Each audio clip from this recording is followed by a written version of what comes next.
nós temos uma situação, de momento, em que não está acontecendo a reforma tributária que o povo desejava.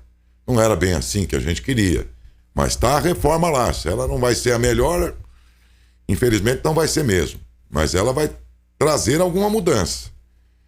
E a gente não pode só esperar para depois que tudo mudar, a gente ficar pagando esta conta e chorando pelos cantos. A gente tem que acompanhar o que está acontecendo lá. E de alguma maneira intervir. Não sei de que modo, mas pelo menos mostrando o descontentamento, que seria o mínimo aí para preocupar os nossos legisladores e dizer, olha, meu amigo, nós precisamos de uma reforma que efetivamente atenda os desejos, não só de grandes lobbies, mas e a gente aqui que paga essa conta? Como é que fica, não é? Tudo funciona só à base de lobbies e interesses pessoais? Não pode. A reforma tem que contemplar, porque o sistema já é injusto há muito tempo, ele tem que se tornar minimamente justo com quem produz de verdade, com quem seja trabalhador, seja empresário, com aquele que contribui para o país, sabe? Não é isso que a gente percebe às vezes. Só no discurso, na intenção, realmente as coisas parecem mudar. Preocupa muito esta reforma e acho que todo brasileiro tem que conhecer, saber o que está acontecendo aí. É um assunto que às vezes é chato para alguém que não tem muita particularidade com essas coisas tributárias e tal. Tudo bem, mas a gente tem que saber, pô. A gente já paga sem perceber. Uma conta altíssima. E nem sequer se toca, porque está tudo embutido, escondidinho ali naquilo que a gente compra, né? Agora, vamos continuar assim? Na primeira oportunidade da tão desejada reforma tributária, vamos calar o nosso bico, fazer de conta que não nos interessa? Não é isso. Por isso o assunto volta ao ar aqui e para ele a gente pede toda a atenção de você que é trabalhador, você que é empresário, interessa a todos. Reforma tributária. E para falar sobre ela, nós trazemos o advogado tributarista, doutor Ricardo Santos de Azevedo. Doutor, muito obrigado, bom dia. Bom dia, Dércio. Bom dia aos seus telespectadores, ouvintes. Estamos aqui diante dessa nova reforma, né, já segunda fase da reforma do presidente Jair Bolsonaro, tentando modificar esse sistema tributário nosso, que não é nada fácil, né? Até temos aqui, segundo o Banco Mundial, que sobre ambiente de negócios, o Brasil ocupa a posição 184 dentre 190 países no quesito pagamento de impostos. É importante ressaltar que essa posição não vem só do tamanho da carga tributária, que hoje é cerca de 33%, também pela quantidade de horas gastas pelas empresas para cumprir as obrigações Exatamente. tributárias. Bem lembrado, doutor. E foi assunto esses dias aqui.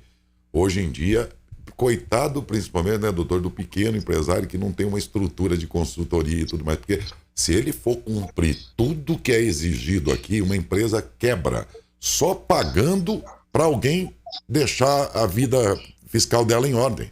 É um absurdo isso aí, a burocracia. Exatamente. Né? Verdadeiro absurdo. Exatamente.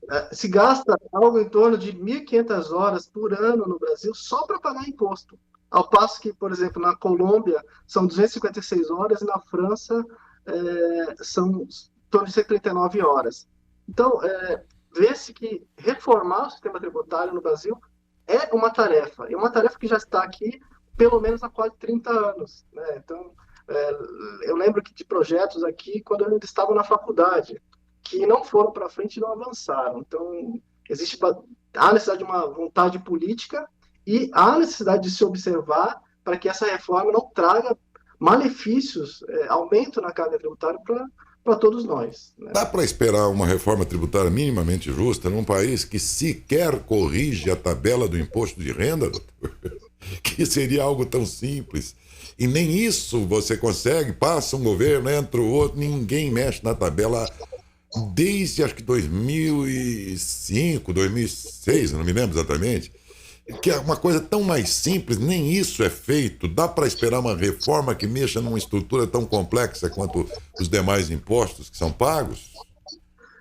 Então, esse projeto aqui apresentado pelo Paulo Guedes, no último dia 25, ele se pretende a fazer uma reforma e mexer na tabela do IR, das pessoas físicas, corrigindo a tabela que não era corrigida desde 2015, exatamente, muitos anos, né?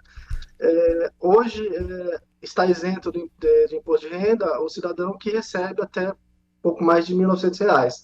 pretende-se que a isenção vá para R$ 2.500. Então, isso vai trazer para o volume de isentos algo em torno de 5,6 milhões de pessoas. É um avanço, mas em contrapartida, essa reforma ela traz aí a tributação dos dividendos e algumas regras que visam até a dificultar a vida do empresário e É. do empresário comum.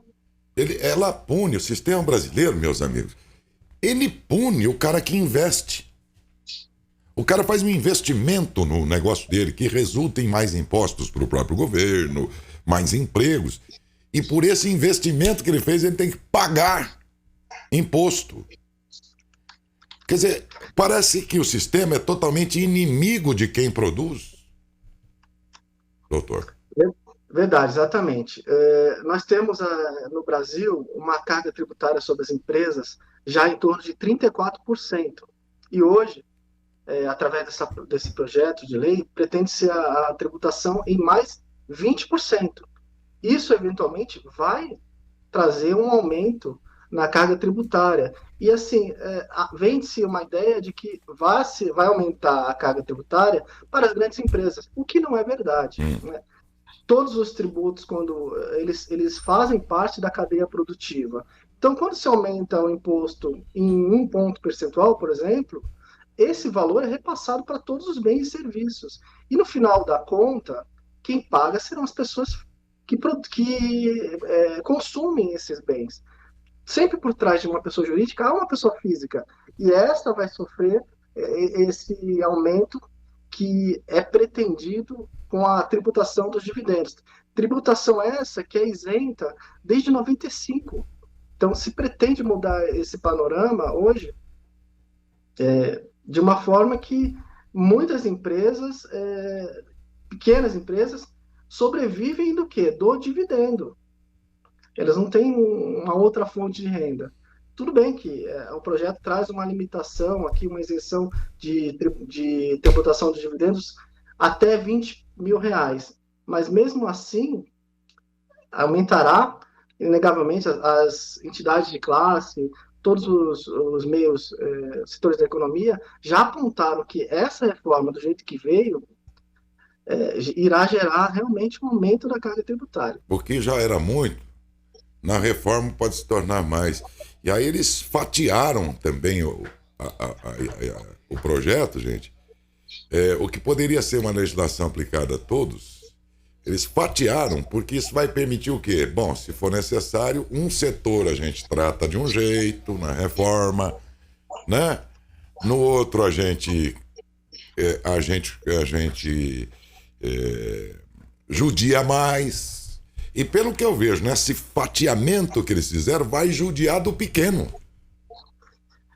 Exatamente. Essa reforma ela traz também País, algumas regras de compliance, regras para os pequenos, né? Regras que são exigidas das grandes empresas do lucro real, que faturam 78 milhões ano. Por exemplo, tem uma regra na reforma, que eu me lembro, que trata da tributação trata como distribuição disfarçada de lucros até a compra de um veículo pela empresa utilizado para, por exemplo, levar o filho no colégio, né? Chegar a essa minúcia. Tudo bem, numa empresa grande, a gente tem as regras de compliance, de governança corporativa, isso não acontece. Mas imagina naquele pequeno comércio, naquela empresa familiar, onde que não se sabe onde começa a empresa e termina a família, há uma certa confusão. Trazer essas regras de compliance para essas empresas significa aumentar o custo delas, que elas vão ter que contratar consultorias, assessorias para atender essas novas disposições que só grandes empresas têm. Mas se a gente chamar o povo, nesse momento, para ir às ruas, o que seria muito bom, ordeiramente, hein? Se Exato. O povo fosse num domingo aí, todo mundo fosse para a rua para dizer para o Congresso Nacional que nós queremos justiça fiscal e tributária nesse nosso país, não vai ninguém. Na verdade, nós temos que ficar muito atentos a essa reforma. Já houve um substitutivo apresentado pelo relator no último dia 13, que melhorou alguma coisa, melhorou até bastante coisa, porque a proposta inicial do governo era reduzir o imposto das pessoas jurídicas em 2022 de 15 para 12,5% e em 2023 de 15 para 10%. Já nesse substitutivo, já veio um avanço, né? Pretende-se reduzir de 5% para 15% para 5% em 2022 e para 2,5% em 2023. Então, assim, o que cabe a nós, enquanto sociedade, é conversarmos com nossos congressistas, irmos atrás dos meios de comunicação, e esse trabalho pela rádio é excelente, para que cobremos o Congresso, para que o que foi para lá saia muito melhor. Porque o que está lá realmente está mais do que o que seria a solução, ou enfim, né? Nós estamos mais preocupados do que animados. Pode ser que a carga piore ainda mais para a gente, o que é um absurdo. Quer dizer, há um divórcio de quem está no poder em relação ao povo, de um modo geral. Há um divórcio. O cara assume ali e parece que se separa do resto do país, e eu vejo grandes lobbies corporativos, estes sim, sendo contemplados aí quase em tudo, e temo que na reforma também isso venha acontecer, né? Em prejuízo da grande população brasileira. Essa reforma, longe de ser a solução que tanta população desejava há décadas, pode ser ainda mais penalizante ainda para nós. Quer dizer, que país é este, minha gente? Onde é que nós queremos chegar desse jeito? Não tem quem paga, não tem quem consegue pagar essa conta mais, não dá mais, gente. E pode piorar, quando esperava-se que a reforma resolveria e melhoraria, né, doutor? Talvez ela tenha vindo também num momento inoportuno, né? Nós estamos num momento de pandemia e estamos, graças a Deus, tentando sair do final dessa pandemia, né?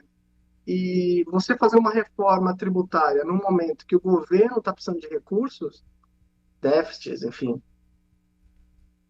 a tendência de vir um aumento para cobrir esse déficit será muito grande. Então, nesse momento, não seria interessante fazer a reforma. Talvez num segundo momento, porque já estamos discutindo, como eu falei, há 30 anos o tema. Eu acho que nesse momento, apesar da urgência da sociedade, talvez não seja o melhor momento para isso. Tem esse raciocínio aí que realmente é verdadeiro, né? O governo pode argumentar, dizer assim, olha, nós temos enormes gastos com pandemia e tudo mais, nós precisamos fazer frente a isso. Quando a reforma, na verdade, está estabelecendo a situação, a condição tributária de uma história toda. Vamos imaginar que essa reforma aí vai deixar uma legislação que vai valer por longos anos, quando a gente já até esqueceu a pandemia. Exato. Mas ela é feita à luz da pandemia, sob o argumento de que a pandemia custa muito, e adivinha para quem sobra? Para a gente que vai ter que pagar essa conta aí da pandemia, como se ela fosse existir por 10, 15, 20 anos. É isso aí mesmo. Esse outro raciocínio eu não tinha atentado para ele. Doutor, foi muito bom ouvi-lo, porque isso desperta nas pessoas aí a preocupação. Eu sei que o assunto é delicado, é muito específico, muita gente, grande parte da população não é dada a questão contábil, nem tributária e tudo mais, mas, gente, não adianta a gente achar que não, porque a conta vem em cada produto que você compra. Não adianta dizer, eu não tenho empresa, não tem nada com isso. Como não tem? Se tudo que nós compramos, o celular que está aqui na minha mão, esse mouse aqui, o copo aqui, a água, tudo tá... Por tudo isso aí nós pagamos já caríssimo. E pode ser que a gente venha pagar mais ainda. O país é muito injusto com seus. Doutor Ricardo Santos de Azevedo, advogado tributarista, muito obrigado pela sua contribuição aqui à reflexão sobre esse assunto. Um bom dia. Bom dia. Obrigado. Estou à disposição.